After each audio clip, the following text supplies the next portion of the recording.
What's up, guys? In today's video, I want to share with you the best types of properties to invest in for Airbnb. Now, I see a lot of people making mistakes in this area, and what I see people doing a lot of the time is they try to find properties and markets specifically, where they're not going to have a lot of competition. And they do that by looking for markets that have a very small number of short-term rental properties in the area. And there's a saying, it goes, if you actually look at where's the best place to open an ice cream shop on an island, probably right next to the other ice cream shop or shops on the island. And what that means, it's actually a study that was done when you look at where is the best place to open up an ice cream shop. And the reality is it probably is right next to the other ice cream shop, because if there was a better place, then the ice cream shops probably would have opened up there. And so there's something to be said for markets where there is already a lot of short-term rental properties. It's probably because there's a lot of demand. There's a lot of people that actually want to go and stay there.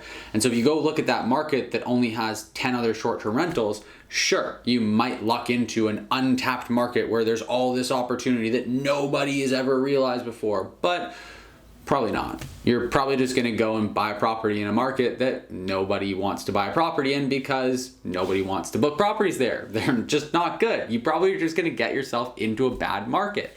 And the challenging part is that it's really tough to know which you're gonna do, right? There's no data to base that decision on. You can't actually inform yourself, and you kind of have to be taking a gamble. So even if it does pay off, it's like, what are you going to do? Are you going to replicate that by just keep on gambling? When you put all your money on red at the casino and then it pays out, do you keep putting your money back in, or do you walk away while you're ahead? But we want to keep growing this. We don't want to walk away. We want to grow a real portfolio of short-term rentals and be able to replace your income, be able to have a good retirement nest egg and just have really nice cash flow. So what is the best way to do it in a replicable way so you can actually scale? Well, you need to be investing in markets where you know for sure it's going to be a good investment, but you want to do it strategically so that you can still get that benefit that people are looking for of avoiding the competition.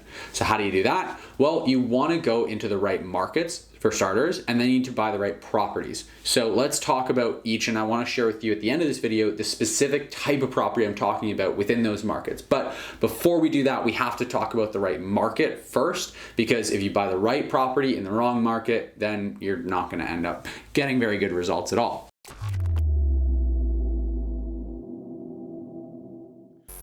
The right market, in my opinion, should be a market that has at least a few hundred, ideally around 1,000 or more short-term rental listings already. The reason for this is pretty simple. Like I said before, we don't want to be gambling. We don't want to do that because even if it does pay off in the first time, it's probably not going to be able to be something we can repeat time and time again. So I'm always looking for markets that have ideally somewhere around 500 to 700 listings or more. The more, the merrier, frankly, because I just love data. I love being able to have that confidence going into a market that I know it's going to be a great investment because I've looked at the numbers. In order to have that confidence, we need the data. In order for there to be data, there needs to be other listings in that market. So I'm looking for more listings is always better, right? So that means going into markets where you've got already some established demand. Now, once you've done that, and there's obviously nuance to it to figure out exactly which markets and which types of properties within those markets, but once you've done that, what's the special sauce to get the properties that are gonna perform way better than all the others and get these incredible ROI? Well, it's gonna be finding the properties that those properties specifically don't have a lot of comps. Now, that might seem really counterintuitive based on what I just said, but what you really want to focus on for this is looking for properties that don't have good direct competition. So what I mean by that is if you go into any given market, then you're going to find that one-bedroom properties have the most competition. Why is that? Well, it's because every other one-bedroom property is a competitor, but so are the two-bedroom properties. Because you can still have a couple stay at a two-bedroom property. I'm going to Austin, Texas in the new year, and I booked a two-bedroom place for just me and my girlfriend because it was a sweet place with a really great location, and it was a great deal. So I booked a two-bedroom place that we didn't even need the second bedroom on. So that's a perfect example of why a one-bedroom place, you're gonna have more competition. They can also book 3-bedroom places. Done that before. You can also book a 4-bedroom place. Depending on how good the deal is, a couple people can book a 4-bedroom place if they want to. So you're competing with virtually every other unit of inventory out there, which means that your price is really going to be capped and your competition is going to be very, very high. So you're likely going to end up with lower occupancy rates and lower total nightly rates and just an overall lower ROI. Whereas if you go up to, let's say, a 5-bedroom place, well, if you have a group of 10 people that's looking to stay somewhere, a group of family, a group of friends, are you going to be competing and considering that 1-bedroom place side by side with the 5-bedroom place? No, absolutely not. So that's why buying larger properties automatically means that you have less competition in that market because you're only competing with listings that are as large as yours and larger. So if you're on the small side, it means that you're competing with virtually everyone. If you're on the higher side, it means that you're competing with fewer and fewer listings as you go. So that's one thing you can do to set yourself apart. But the other thing you can do is find unique properties that have unique elements that other properties don't have.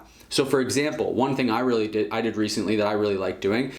Guys, just want to take a quick break here to say that for those of you watching who want to build cash flow and long-term wealth by purchasing Airbnbs and short-term rental properties, there's a link in the description right down below for a free training that'll walk you through my exact strategy for investing successfully in Airbnbs.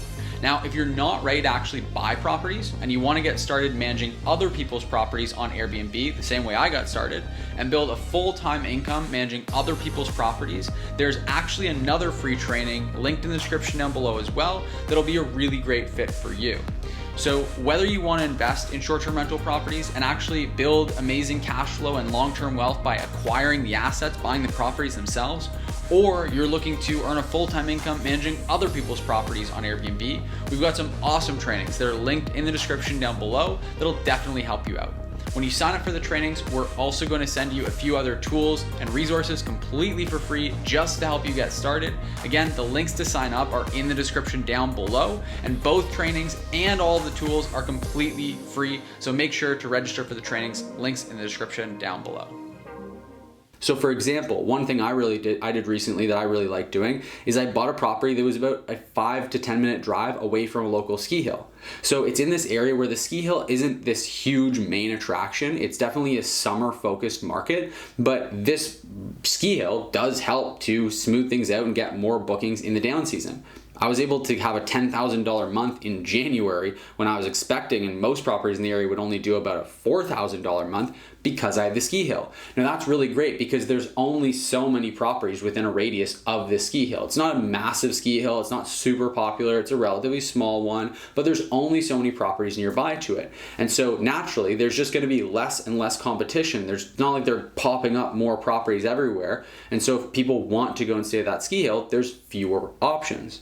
So you can do this in a few different ways. You want to find things that are going to set your property apart and put it in a league of its own. Now, the ski hill proximity doesn't put my property in a league of its own for the summertime, but it does in the wintertime. So that's really helpful. The size of that property puts it in a league of its own for the entire year. At that property, I also had a nice big backyard, and in that big backyard, I added a geodesic dome. That's a really cool, unique feature that property now has that no other property in the market has. In that whole area, no other properties have that. So it really just sets it apart and puts it in a league of its own.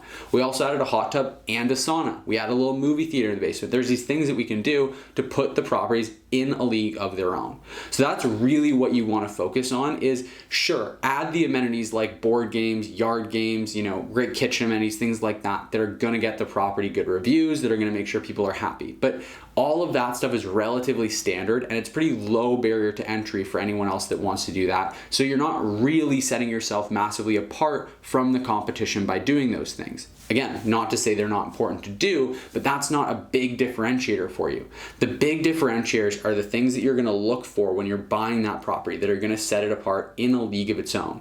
And I specifically love doing this in markets where there are a ton of other comps because it gets me the best of both worlds. I can go and invest in a market where I can do my proper due diligence, do my analysis, and know the numbers are going to be really good, but also get a property that's going to outperform the numbers. So I know that because I ran the numbers on this property, it makes a lot of sense, but I also know that I should really be able to outperform these numbers. So my reasonable scenario, I almost always exceed it in terms of revenue, and I almost always get a better ROI than I anticipate because I'm being very conservative and buying properties that I know for sure will be good investments, but I'm almost positive will be great investments because I'm taking those steps to set it out apart from the competition and allow me to get those 30+% ROIs. That's how you do it. It's not by going and buying a 5-bedroom place in a market where there's no other comparable 5 bedrooms to compare to, and now you have no data and you're just taking a shot in the dark.